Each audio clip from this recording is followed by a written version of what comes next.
Today, we'll talk about redevelopment and urban planning. Before, we talked about Venice as a city made of canals. These canals provide a circulation network for people to get on their boats and to go to different places. And these circulation networks work very similarly to arteries and blood vessels in our human body. We also talked about how Italian medieval towns are composed of streetscapes that are narrow and meandering, but these streets can congregate into a piazza. Here is Piazza del Campo in Siena, Italy, which has a fan shape and opens up on a slope so that various activities can take place. Here's the Polio, and you can tell that hundreds and thousands of people gathered here through these streets. And here's a picture of them leaving after the Polio. These meandering streets not only existed in Italy, but also different parts of Europe. Let's go over a little bit of history today. Who's been to France? Or Champs-Élysées in Paris? So if you've ever been to Champs-Élysées in Paris, you'll probably know how wide and straight the street is.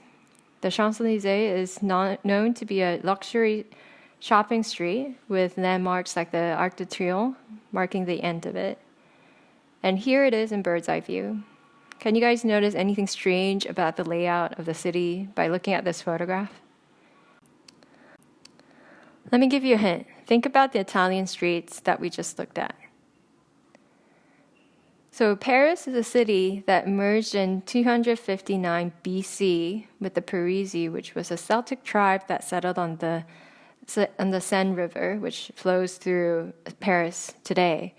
The city officially gained the name Paris in the 4th century. So considering that people have populated the city since then, these streets are way too wide and way too straight for how old the city is.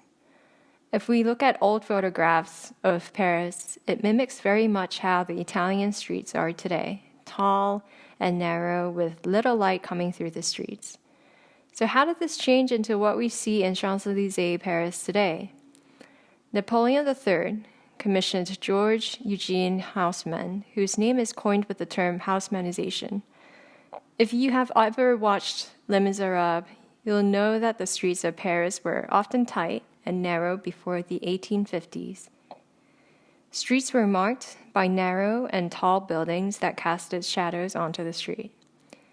It was a great setup for the French Revolution of 1848 to happen, as barricades were set up that blocked the streets and facilitated the streetscape for the revolution to happen. Well, obviously, Napoleon III recognized this, and with a political agenda, he commissioned Haussmann to demolish all the medieval neighborhoods and its streets. Buildings were wiped out between 1853 and 1870, and the streets were widened. As you can imagine, this agenda was met with fierce opposition by the French public and was eventually dismissed by the emperor in 1870, but the work actually continued until 1927. Paris's distinctively wide streets, like Champs-Élysées, owes to Haussmann's renovation. While parts of history were erased in this process, new sewers were installed, overcrowding were controlled, parks and gardens were created.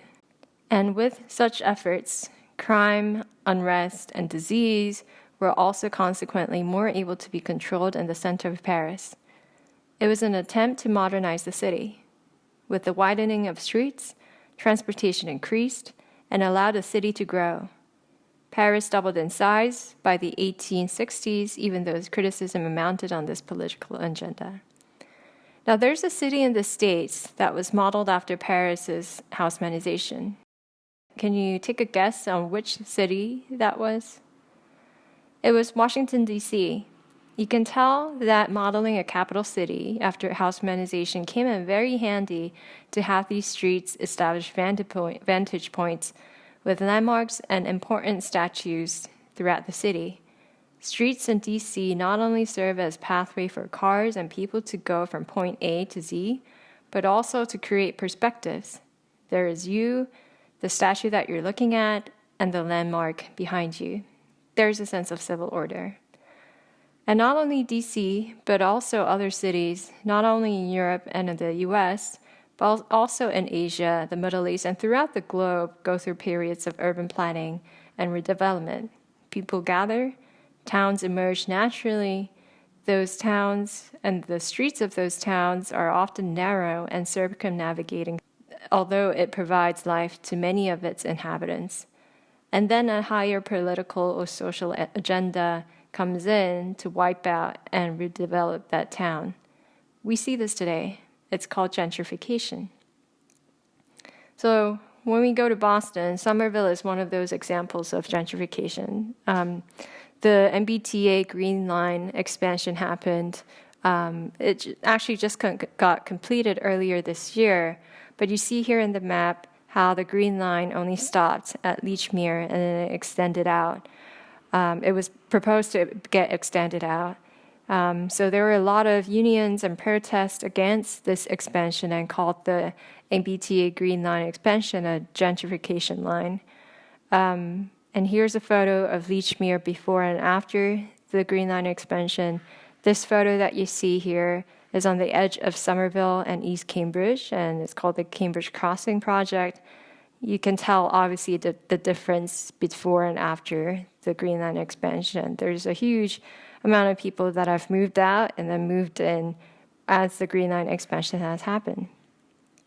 And so a series of these kinds of gentrification projects have already changed and will change the face of Somerville and East Cambridge.